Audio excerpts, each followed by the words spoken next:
Welcome everyone to another Tracks on Sundays. I'm Trax Max, and this is another Raid Shadow Legends video.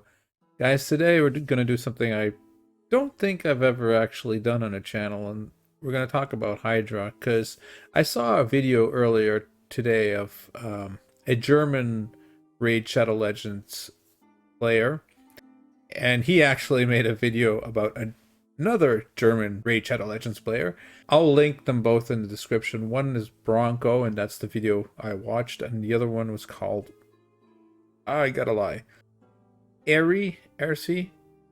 I forgot, I'm sorry. I'll link them in the description, and basically the second dude I was trying to pronounce, he came up with a strategy that I think is broken. Like, I think Plarium will fix it eventually, but it might help you at least this week or until they fix it to get some decent damage on these clan boss teams. Now the funny thing is, I've actually tried this in the past and got my butt handed to me every single time. Now the issue for me was that I did not have the resistance that I needed to make this work. And now I hopefully do, but I haven't tested it yet, so we're going to be doing that together. And what am I talking about? Well, I'm talking about Emic Trunkheart, the recent fusion that places unkillable, but also places a taunt buff. Now, the taunt buff is the thing here that's going to be the most important thing, because this taunt buff will make it so that the heads will never actually devour any of your champions. Why is this a big deal? Well, because that means if you can keep the taunt buff up, no one will ever get devoured. Also, the unkillable will make sure that no one dies. So if you can keep that running, that's another thing. And if you can actually, keep this going for long enough, that means that eventually you're just going to hit the turn limit. And the turn limit is 1500 turns, which is quite a lot. If you can, in that process, speed up your team, speed down the Hydra heads, and just do a lot of damage, you can, I've seen numbers about like 360 million and stuff like that, which for end game players, they do that without these kind of niche tactics. But for a player like myself, being able to do this is kind of nice. And I'm sure a lot of you, even if you're only able to reach turn 100 with this strategy, it's possibly still your best strategy that you can use. So we're going to go in this together. I don't know what's going to happen. This was one of my first teams I actually put together. Well, wait, is it? No, actually, I was not using Islin yet. Oh, I think I had her instead. Yeah, because she does a cleanse and she deals with the Head of Mischief, that you can actually target him. But I think I'm going to try something different this time. I think I'm going to try Islin just because I've built him. Let's see here. What is he looking at? What kind of stats? 370 accuracy and... I'm not sure. I don't think this is going to be enough to resist. So maybe we don't want to use this too often. Or I want to switch his gear around. I have him in protection right now. It's not the greatest build, to be honest. He doesn't have a lot of HP. He has quite the defense, though. And he's pretty fast. We'll see what happens, okay? I'm not sure. Maybe this is fine for normal Hydra. We'll see, though. It's a first try, so if it doesn't work out, we'll try a different team, okay? So the idea is that Trunda will get as many turns as possible with our Shamail. We speed up the whole team with Lydia. We speed down the team with Islin. Islin will hopefully also provoke Head of Decay so that he doesn't cleanse. Emic here has a decent amount of resistance. I believe he's at like 400 something, 412. But I got him in a bolster set, so he starts off with a nice shield and then he starts healing himself up every single turn as well. So you can also reduce the cooldowns of all skills by 1 turn. And of course, Keimer will reset all the skills. So the idea is here that we will put up the taunt, get some skills off here, right? Then when we get some skills off with these, we'll reset with Keimer. If this doesn't work, however, we'll probably have to look into something like using a Painkeeper, for instance, as another flex spot there. Or if I had her, I'd use Naya probably, but I don't have her, unfortunately. So without further ado, we're gonna see if this team does what we want it to be doing. We're not sure yet what's gonna happen. Okay, so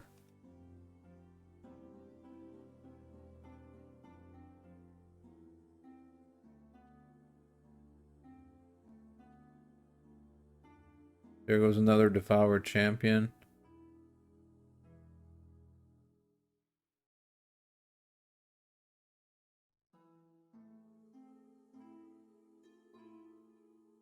Doesn't last very long though.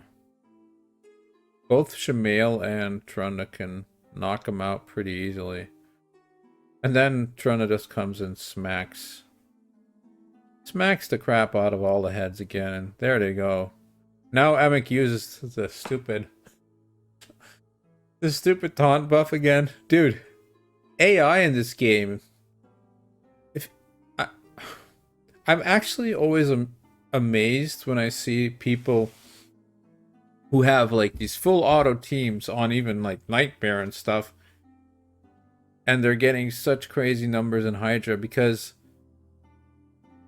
I mean, this video alone already showed you probably like 5 times where the AI was like,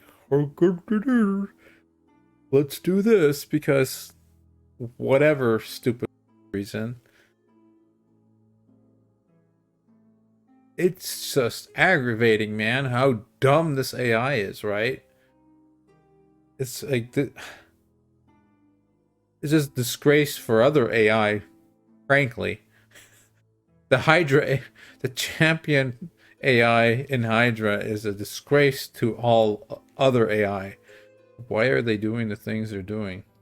And Trunda's getting low a couple of times, but overall it's going fairly well, I guess. So what we're going to do now is we're going to actually try and replace Islin with someone who actually also does a reduction of the turns, right? We have a couple of options here. We can throw in Painkeeper, but my Painkeeper is only 50. I could actually level one up real quick, come back, and have a decent one to run instead of a level 50. Maybe I'll just do that.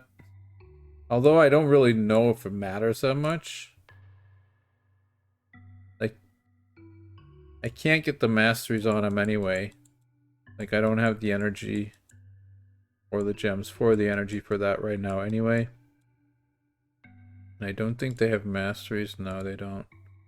But this one is in a toxic set, so might actually still do a decent amount of damage, I guess.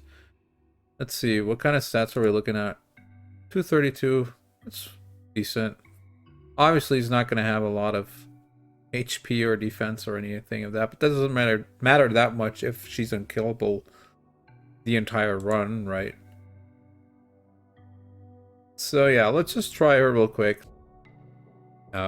If we think that there's a possibility that this is going to be the reason why this does work, then maybe I can 6 here and finally have a reason to make my Painkeeper, right?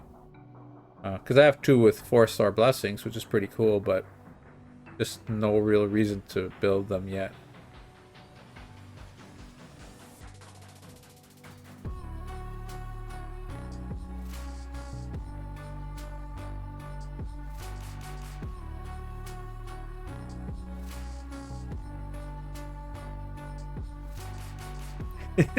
All right, well, another thing we can try out here is we can try actually 2 Painkeepers. Maybe instead of the Keimer, another Painkeeper. I know that's what Bronco was testing, but I just figured that perhaps the Keimer would be better. But it seems that just resetting your skills with the Painkeepers is actually better. I'm not sure. We're gonna have to see how this runs. This is gonna be a big smack. However, we do see that Trunda here is again at 0 turns. So as long as these gals can keep making sure that Emic gets the taunt buff back, it should be good, right? What would actually make this way easier is actually having double Emic. If you have a double... Uh-oh. See, this is not good. If you have a double Emic... Oh no.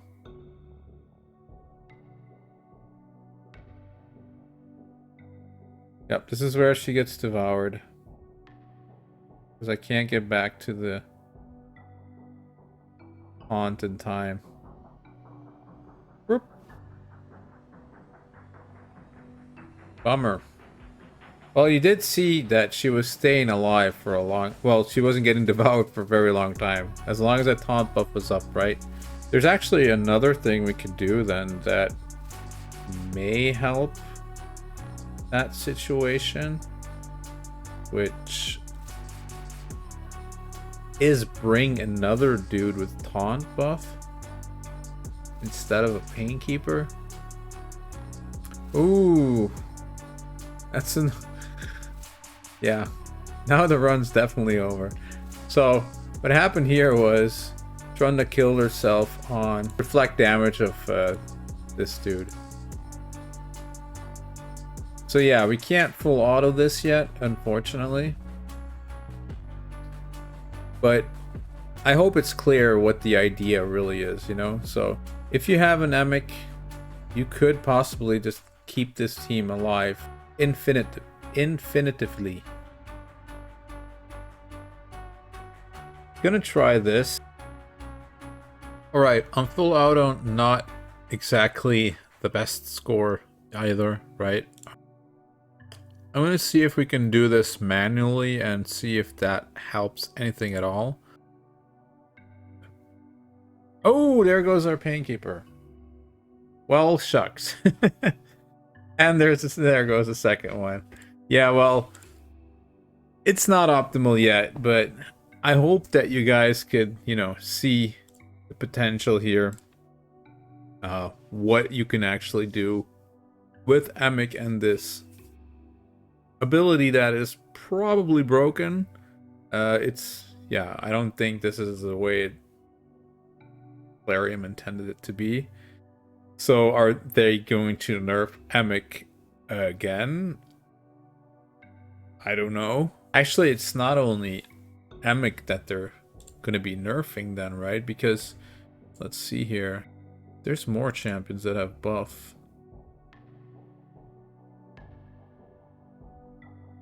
Yeah, so we have these 3 champions, right, that can all place this buff. Places taunt, strengthen, and a counterattack every 3 turns. I'm just thinking, if you make this guy super slow, give him no speed whatsoever, just boost his HP, defense, resistance, and let him just sit there with this taunt buff on, and like maybe bring in Emic still, right? And have Emic just place unkillable. So he'll also have unkillable on himself, but he'll just be so slow that this unkillable will never really fall off. He'll also just be super tanky, so he never dies. Maybe that's a viable strategy, like combining these 2 together. I don't know. What's the other option here again? Ambassador Lethalin. Well, first, I guess I should check out and see what this guy still has for us in store, right? 50% removing 1 random debuff from all allies. Goes up to 60. Is that good? I mean, it's okay for Hydra. It's not amazing, but he does get a counterattack here, so I mean, it's not too bad, really. Hold on, what is this again? Attacks all enemies, places a shield on all allies for 2 turns. equal to 15% of this champion's max HP, increases duration. Oh, okay. So people were kind of like, they wanted to play this guy because he has an extension here. But of course, extension on a 4-turn is not that great. However, for the strategy that we've been talking about, I think maybe this is actually really, really good. And even this is fine, you know, just have an extra protection shield if someone would lose like their unkillable for some reason or whatnot. And the fact that he would be so slow would mean that his shield would stay on for a long time as well, right? At least as long as they don't knock it off. Yeah, it's quite interesting actually. I don't think we should write this guy off. Like, these two together might actually work really well. The problem is, of course, do you build this guy out to 60 just to have them nerf this taunt ability? Or taunt skill, I must say. Taunt buff. Because, yeah, if that happens, then... I mean, he's probably not the worst champion in the world to have, but I would not really see myself using him at this point anymore on my account, you know? That's why he's still 40. Even though I think he looks really cool, just don't really see a clear use for him yet. Now this guy, I believe he had an AoE A1. Yes, okay. So that kind of already puts him in a good spot for Hydra, right? Because AoE A1 means throw a provoke set on him, and he's already doing something extra. Also, together with Shamail, that's pretty damn good because he's going to get more turns, obviously. And, you know, just speed up this guy in general. Now, nobody likes him. And, I mean, I don't think we can blame the people because, if I'm not mistaken, the rest of his kit is kind of meh. So it has a, what is this? 40% chance of placing decreased crit rate for 2 turns. And if this guy has full HP, that goes up to a 55% chance. Whoop-de-doo. So, I mean, places taunt buff on an ally target. Also places reflect damage on all allies for 2 turns, but this is a 4-turn cooldown. Yeah, I'm not sold on this one here. I'm not sure if that is good enough. Decreases the duration of 2 random debuffs on all allies. Then heals all allies by 5% of their max HP. Heals a further 2.5% max HP for each debuff that had its duration decreased. 4-turn cooldown. This is kind of bad, actually. I can see why people hate this guy. He had such great potential, but these, like, this move is just bad. I think this is bad. I mean, maybe someone can tell me different, but I think this move just really sucks. And this, I mean, well, depending, is this taunt 2 turns as well?